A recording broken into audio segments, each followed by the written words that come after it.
अस्सलाम वालेकुम स्टूडेंट्स, आज का हमारा टॉपिक है मोल। इस टॉपिक में हम देखेंगे मोल की डिफिनेशन, मोल के न्यूमेरिकल देखेंगे, हम मुख्तलिफ रिलेशनशिप देखेंगे जैसे कि मास के साथ इसका रिलेशन देखेंगे हम, और इसका हम वॉल्यूम के साथ रिलेशन देखेंगे, और इसके साथ साथ वॉल्यूम का जो रिलेशन है वो हम एसटीपी और आरटीपी दोनों में देखेंगे, यानी कि स्टैंडर्ड टेम्परेचर प्रेशर और रूम टेम्परेचर प्रेशर भी हम इस टॉपिक में देखेंगे कि वॉल्यूम का और मोल का आपस में क्या रिलेशन होता है। तो सबसे पहले हम डिफिनेशन देखते हैं कि जो मोल है उसकी डिफिनेशन क्या है। तो मोल दरअसल अगर हम किसी भी सब्सटेंस का जो एटॉमिक मास है, मॉलिक्यूलर मास है या फार्मूला मास है, अगर हम इनको किसी में जाहिर करें, ग्रामों में जाहिर करें, तो वो कहलाता है मोल। इसके अलावा अगर कोई भी सब्सटेंस जो कि एवोगैड्रो नंबर यानी कि 6.02 10 की पावर 23 पार्टिकल्स पर मुश्तमिल हो, वो मोल कहलाता है। मोल का डिफिनेशन के लिहाज से फार्मूला है कि mole equal to mass in gram divided by relative molecular mass या रिलेटिव एटॉमिक मास। देखते हैं हम कि हम इसकी मदद से मुख्तलिफ सब्सटेंसेस का मास कैसे मालूम करते हैं, या हम मुख्तलिफ सब्सटेंसेस के मोल्स कैसे मालूम करते हैं। इसके अलावा हम ये भी देखेंगे कि अगर हमें कोई सब्सटेंस मास में गिवन हो तो हम उसका जो नंबर ऑफ मोल्स है वो कैसे कैलकुलेट करेंगे।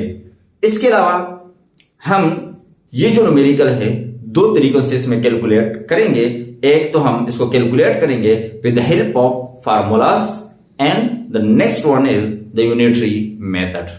यूनिटरी मेथड बहुत ही इजी मेथड होता है, बस आपको उसको थोड़ा सा समझने की जरूरत है।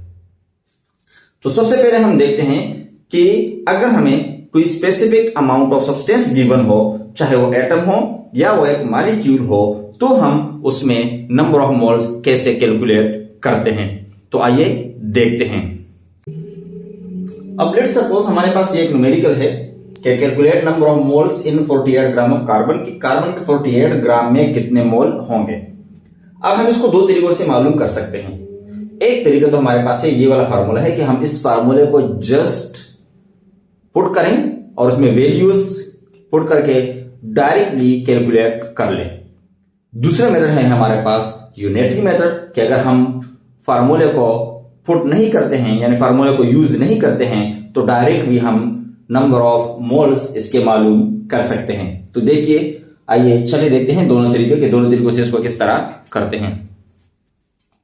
पहला तरीका है फार्मूले वाला, ठीक है। तो सबसे पहले हम डेटा बनाएंगे।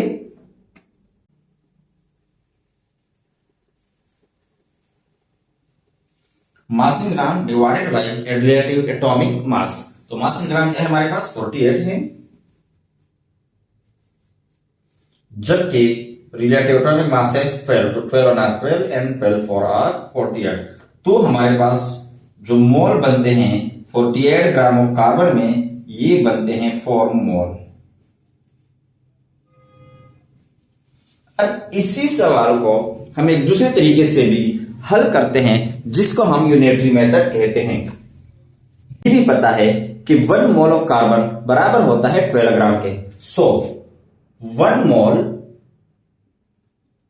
इक्वल टू 12 ग्राम, ठीक है। जबकि x मोल जो कि हमने कैलकुलेट करने हैं, ये बराबर है 48 ग्राम के। अब हम इसको क्या करेंगे, हम इसको क्रॉस मल्टीप्लाई करेंगे लाइक दिस। तो क्या हो जाएगा 12x equal to 48 multiply by 1, तो वो 1 ही आएगा। सो x इक्वल टू 48 अपॉन 12, और ये हो गया x इक्वल टू 4 मोल। दोनों मेथड सही हैं, आप जो भी मेथड यूज करें आप इसको यूज कर सकते हैं। ये तो हो गया relation of mole and mass. कि मोल और मास का जो रिलेशन है उसके लिए हम ये वाला फार्मूला मोस्टली यूज करते हैं। अच्छा, नेक्स्ट है मोल वॉल्यूम रिलेशनशिप। यानी कि अगर हमें वॉल्यूम मालूम करना हो किसी भी सब्सटेंस का, या हमें वॉल्यूम गिवन हो और हमें मोल मालूम करने हो, तो उस कंडीशन में हम क्या करेंगे? तो ये दो कंडीशन होते हैं। एक होता है कि जो कंडीशन है क्या वो रूम टेम्परेचर प्रेशर पर है या वो स्टैंडर्ड टेम्परेचर प्रेशर पर है। अगर रूम टेम्परेचर प्रेशर पर है यानी कि आरटीपी पर है, आरटीपी यानी रूम टेम्परेचर एंड प्रेशर, तो उस कंडीशन में हम जो वॉल्यूम लेते हैं वो लेंगे हम 24 dm³।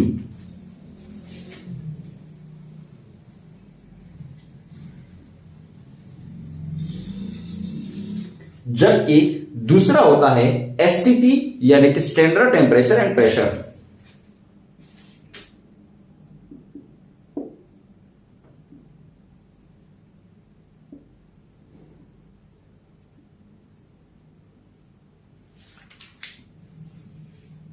मींस के आरटीपी पर हम लेते हैं 24 dm³ और एसटीपी पर हम लेते हैं 24 और 22.4 dm³। अब ये हम क्यों लेते हैं?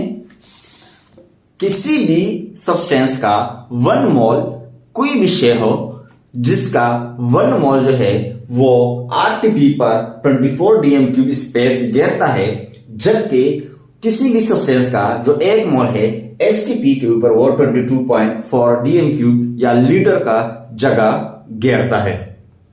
तो अब यहां पर डिफरेंट कंडीशन होंगे हमारे पास, डिफरेंट फार्मूला हम यूज करेंगे, ठीक है। और यहां पर भी हम दो ही तरीकों से करेंगे, एक फार्मूला मेथड और दूसरा यूनिटरी मेथड। पहला है कि अगर हमें किसी भी सब्सटेंस का मोल गिवन हो और हमें उसका वॉल्यूम मालूम करना हो, ठीक है, तो वो हम कैसे कैलकुलेट करेंगे? तो उसके लिए हमारे पास फार्मूला है कि वॉल्यूम, यहां पर आपने 22 और 24 को ज़हन में रखना है कि हमने 22 कब लगाना है और हमने 24 कब लगाना है। क्वेश्चन है calculate the volume of 3 mole of CO2 at RTP, कि 3 मोल CO2 का वॉल्यूम आरटीपी के ऊपर मालूम करें। अब इसके लिए हम ये वाला फार्मूला यूज करेंगे। तो कैसे करेंगे इसको हम कैलकुलेट? लोकेट दिया, सिंपल है, आरटीपी है तो आरटीपी के लिए हम 24 यूज करेंगे। अब दूसरा तरीका क्या है कि हम यहां पर यूनिटरी मेथड को कैसे देखेंगे? तो देखिए, तो ये तो हो गया ऐसे न्यूमेरिकल कि जिसमें हमें मोल गिवन हो। क्या गिवन हो?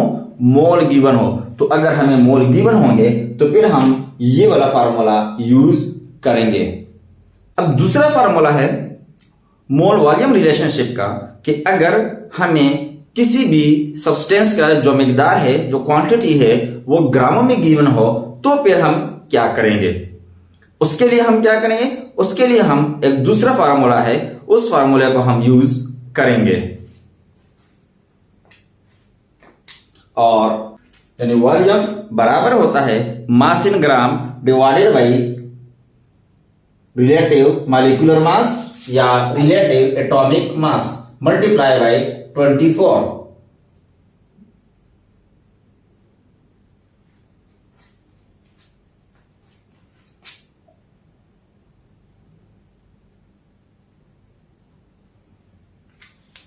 यानी कि अगर हमें कोई भी सब्सटेंस ग्राम में गिवन हो तो उसके लिए फार्मूला हम यूज करते हैं कि volume equal to gram divided by relative molecular mass या relative atomic mass multiply by 24 या 22.4।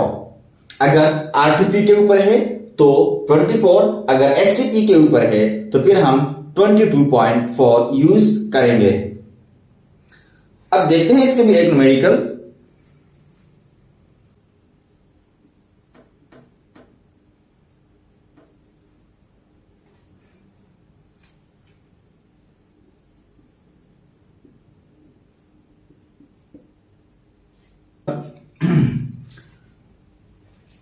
अब यहां पर दो चीजें हैं। एक ये है कि हम इस मास को मोल में कन्वर्ट करें पहले, और फिर हम उस मोल की मदद से डायरेक्टली वॉल्यूम कैलकुलेट करें, जैसे कि हम ऑलरेडी पहले वाला फार्मूला यूज कर चुके हैं।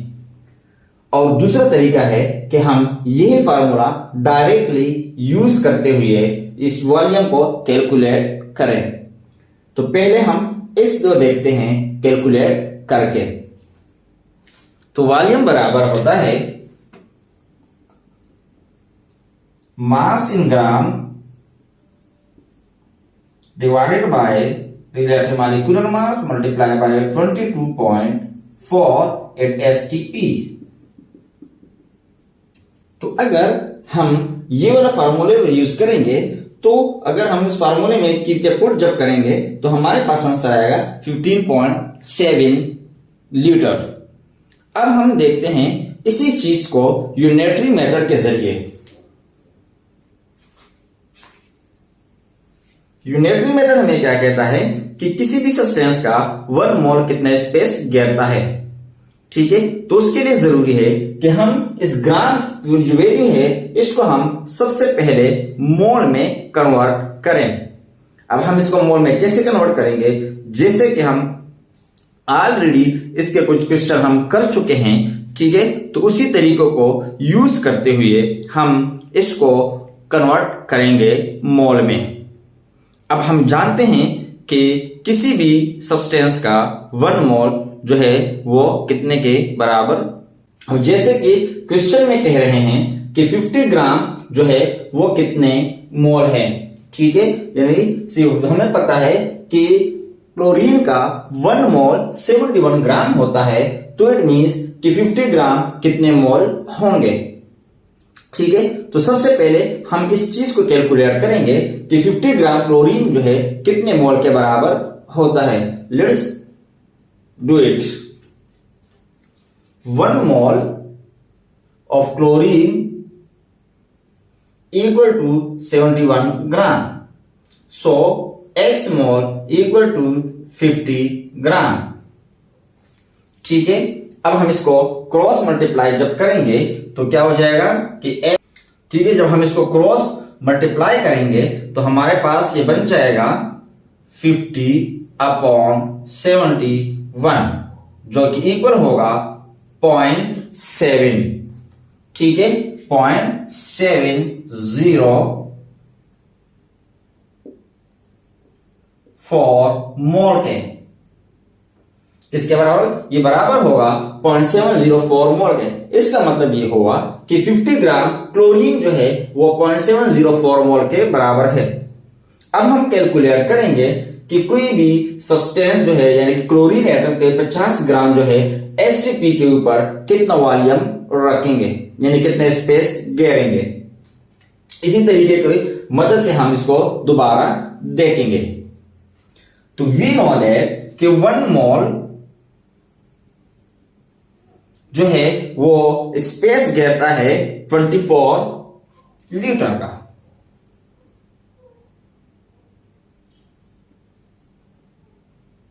ठीक है। ये बराबर होता है किसी भी सब्सटेंस का 1 मोल STP के ऊपर 22.4 के। तो X को वी नो दैट X यानी 1 mole equal to 1 mole of a substance occupied space of 22.4 liter.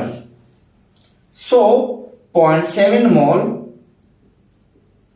equal to X, ठीक है। तो हम इसको क्रॉस मल्टीप्लाई जब करेंगे तो X बराबर हो जाएगा 0.704 मल्टीप्लाई बाय 22.4, और जब हम इसको कैलकुलेट करेंगे तो आंसर हमारे पास आएगा 15.7 litre. That is equal in both the way. तो इट मींस कि आप दोनों तरीकों से ही ये क्वेश्चन सॉल्व कर सकते हैं। अगर आपको ये वाला तरीका आसान लगता है तो आप इससे सॉल्व करें, और अगर आपको ये वाला तरीका आसान लगता है तो आप इससे सॉल्व करें। इसके अलावा इस टॉपिक से रिलेटेड मजीद न्यूमेरिकल्स आप डिस्क्रिप्शन में देख सकते हैं और वहां उनको सॉल्व करके प्रैक्टिस कर सकते हैं। अगर उसमें कोई भी प्रॉब्लम आपको क्रिएट होता है तो आप मुझे कमेंट्स के सूरत में मैसेज भी कर सकते हैं। इंशाल्लाह हम उन तमाम क्वेश्चन को भी फिर सॉल्व करेंगे। Thank you very much.